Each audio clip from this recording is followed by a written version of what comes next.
Hello guys, masih bersama John Itung ya. Di hadapanku ini ada VivoBook Asus atau notebook Asus untuk tipenya S200e yang terkendala. Kita lihat. Nah, di sini touchscreen-nya, by the way ini touchscreen ya. Touchscreen-nya nyentuh sendiri di bagian sini sehingga ini seperti mengklik ya. Kalau mouse diklik klik klik klik kayak gitu. Nah, karena ini touchscreen, ini seolah-olah nyentuh di bagian sini, dan apabila kita ngetik ada menu bagian sini itu akan terselect atau terpilih sehingga mengganggu banget ya.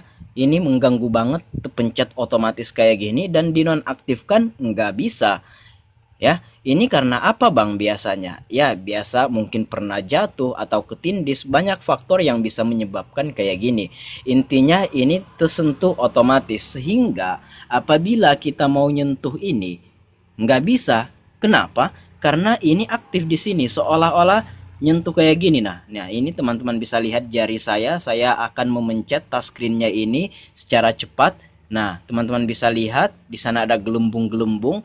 Sama seperti ini ada gelembung-gelembung, berarti ini menandakan bagian sini terpencet secara otomatis atau bahasa kerennya ghost touch. Ghost touch itu adalah hantu touchscreen artinya. Tapi itu sebuah istilah yang mengartikan bahwa touchscreen error seolah-olah memencet sendiri padahal tidak dipencet. Di sini kita bisa lihat tuh bagian atas sana, dan ini sangat mengganggu. Dan kata orang yang punya notebook ini atau VivoBook Asus ini, katanya silahkan diperbaiki. Walaupun nantinya touchscreen-nya nggak berfungsi total, nggak masalah, asalkan ini yang memencet otomatis ini nggak ada lagi. Karena ketika mengerjakan sesuatu, entahkah dia mengetik dokumen kayak gitu kan, nah dia sangat terganggu sekali dengan touchscreen yang menyentuh kayak gini. Dan ini kadang-kadang nggak bisa digerakin, gara-gara ini tersentuh secara otomatis. Ini sama saja dengan kita mengklik-klik-klik kayak gitu. Nah, jadi kata orangnya, walaupun nantinya efek sampingnya enggak berfungsi semua, enggak masalah touchscreen-nya ini dinonaktifkan aja katanya. Yang penting ini bisa hilang.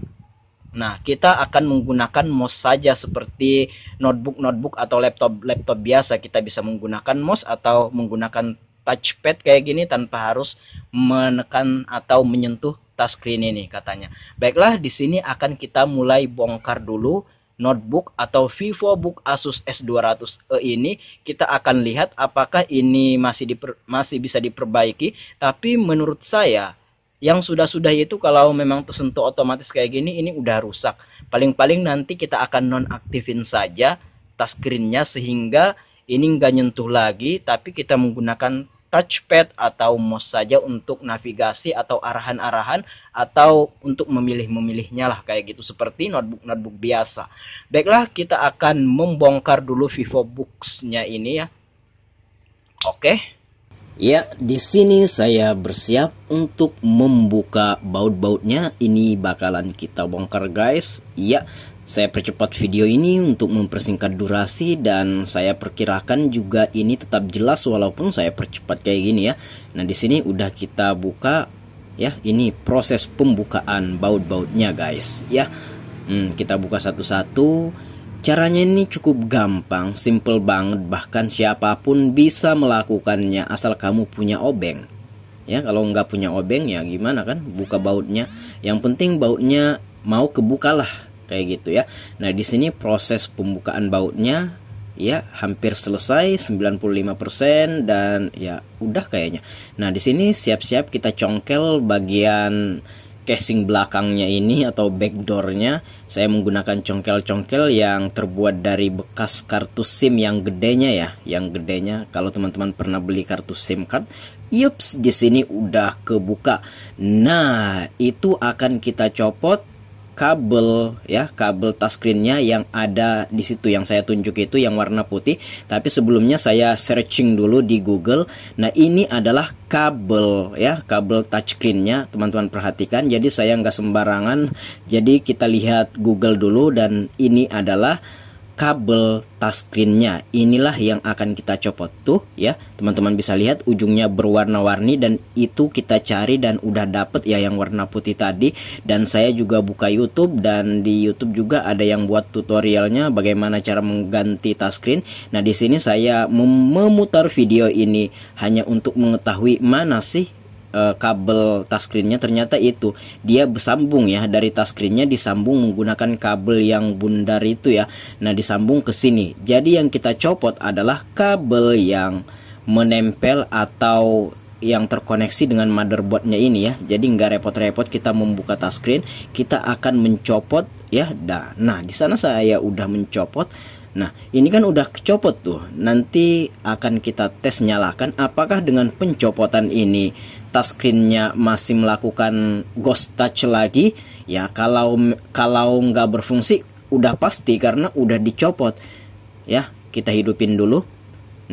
Jadi andai kata ini masih error atau adanya ghost touch ya, jadi harus diganti memang touchscreen-nya. Tapi di sini ya kita bisa lihat tidak ada ghost touch atau touchscreen yang error atau tersentuh sendiri. Di sini nggak ada karena kita udah mencopot kabel itunya, touchscreen-nya ya. Udah kita copot tadi. Oke, di sini sampai di sini ya solusinya ya cuma kayak gini. Kalau teman-teman pengen mengakali tanpa mengganti touchscreen, solusi lebih baiknya adalah silahkan ganti touchscreen. Tapi apabila teman-teman nggak pengen ganti touchscreen, ya udah dinonaktifkan saja dengan cara mencabut kabelnya. Teman-teman bisa lihat, dan ini nggak bisa disentuh, tapi kita bisa menggunakan touchpad dan mouse ya. Sama saja seperti laptop atau notebook yang bukan layar sentuh, kita bisa menggunakan mouse atau touchpad. Baiklah, di sini udah berhasil. Saya akan memasang bautnya dan mengamankan kabelnya.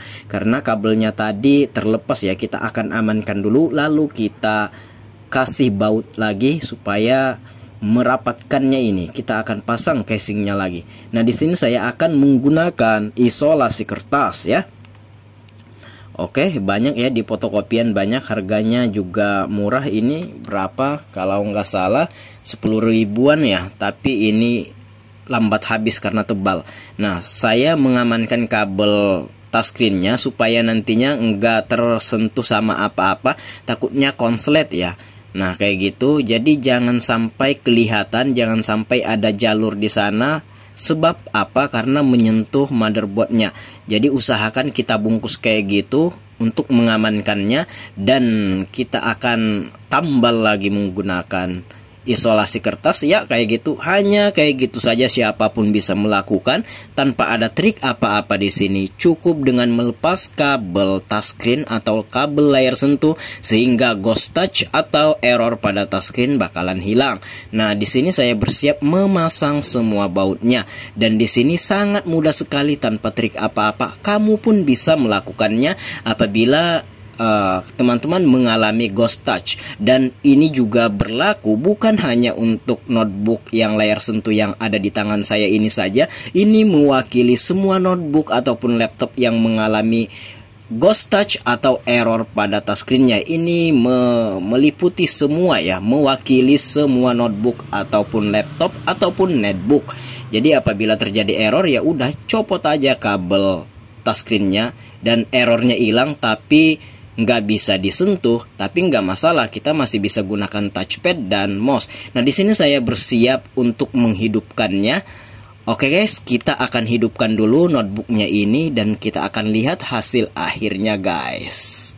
Ya guys, di sini saya udah mencopot kabel fleksibel touchscreen-nya ya. Nah, kabel fleksibel touchscreen-nya itu sebenarnya ada di sini, kemudian dikoneksikan dengan kabel yang saya copot tadi dari sini, dari dalam sini ke sini, ke motherboardnya. Jadi yang kita copot adalah kabel fleksibel yang ada di motherboardnya. Sekarang coba kita hidupin, dan teman-teman udah ngeliat kan tadi kita ngetes dan tidak ada ghost touch sama sekali yang terjadi di sini.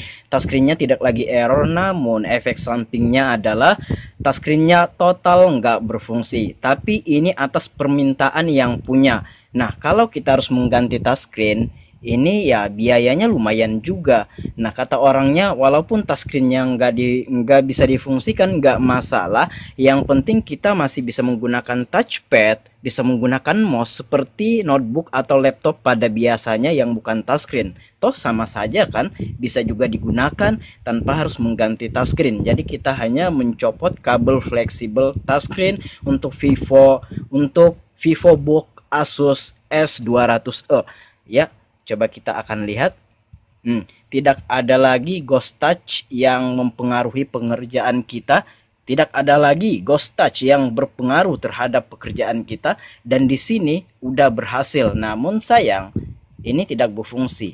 Ya, touchscreen-nya tidak berfungsi, tapi nggak masalah, ini atas permintaan yang punya notebook ini. Baiklah, sampai di sini kita mengatasi ghost touch, namun efeknya tidak berfungsi semua atas permintaan yang punya notebook ini. Baiklah, semoga video kali ini bermanfaat. Jika teman-teman ingin memperbaiki kerusakan yang sama ya, mungkin teman-teman bisa mencontoh ini tanpa harus mengganti touchscreen. Tapi apabila teman-teman ingin memfungsikan touchscreennya kembali, ya tidak ada cara lain selain diganti. Tapi kalau teman-teman ingin mengakalinya dengan cara tidak difungsikan semua touchscreen namun ghost touch-nya hilang, ya tinggal copot kabel seperti yang saya lakukan ini. Baiklah, semoga video kali ini bermanfaat. Jika ada yang belum dipahami, tanyakan semuanya di komentar ya. Dan jika ada pendapat lain pun, silahkan nyatakan di komentar. Baiklah, saya John Itung. Sampai jumpa di lain kesempatan. Sampai jumpa di video yang lain. See you the next video, my brother.